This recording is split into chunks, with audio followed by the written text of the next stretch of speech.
Hello friends, welcome to our channel. All time real fact న్యూస్కి స్వాగతం. ఇప్పుడైన తాజా వార్త. మళ్ళీ పెన్షన్ల ఎంక్వైరీ, వీరికి రద్దు వీరికి జమ, కొత్తగా మళ్ళీ దరఖాస్తులు. వీటికి సంబంధించిన పూర్తి సమగ్రమైన సమాచారం కోసం ఇప్పుడే మన ఛానల్ని సబ్స్క్రైబ్ చేసుకోండి.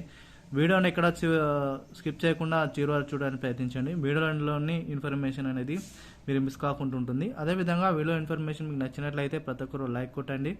వీలైనంత త్వరగా ఆ వీడియోని కూడా అన్ని కూడా షేర్ చేయడానికి ప్రయత్నించండి. ఇక లేట్ చేయకుండా ఇక్కడ వివరాలు ఇక్కడ వెళ్ళిపోయినట్లయితే, మళ్ళీ పెన్షన్ల ఎంక్వైరీ, వీరికి రద్దు వీరికి జమ, కొత్తగా మళ్ళీ దరఖాస్తులు.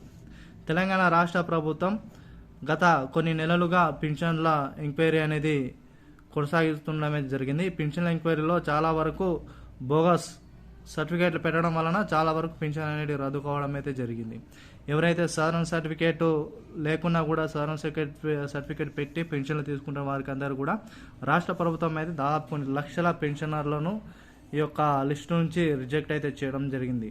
వారు మళ్ళీ ఎట్టి పరిస్థితుల్లో కూడా వాళ్ళు పెన్షన్ తీసుకోకుండా పకడ్బందీగా చర్యలు అయితే చేసే అవకాశాలు అయితే కనిపిస్తున్నాయి. ఎవరైతే పెన్షన్ల కోసం దాదాపు వారి ఏజ్ లేకున్నా కూడా ఏజ్ ఎక్కువ పెట్టి వారు పెన్షన్ తీసుకోవడం, అదేవిధంగా వారు కరెక్ట్ డాక్యుమెంట్స్ పెట్టకపోవడం వలన వారి యొక్క పెన్షన్ అనేటివి రద్దు కావడం అయితే జరిగింది. అయితే వీటికి సంబంధించిన త్వరలోనే మళ్ళీ కొత్తగా దరఖాస్తులు అనేటివి, అప్లికేషన్లు అనేవి తీసుకునే అవకాశాలు అయితే కనిపించే సూచనలు కనిపిస్తున్నాయి.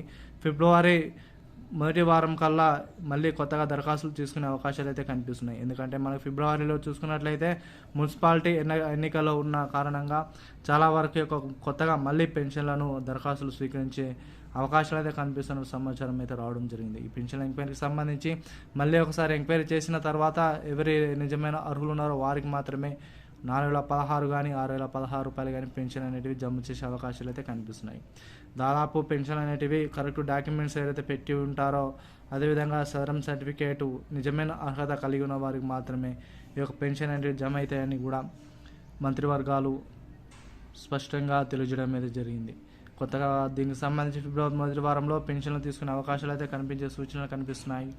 మళ్ళీ పెన్షన్ల కోసం దరఖాస్తు చేసుకోవాలనుకుంటే వారికి సంబంధించిన పూర్తి సమాచారం మరొక వీడియో రూపంలో మీకు అందించడం అయితే జరుగుతుంది.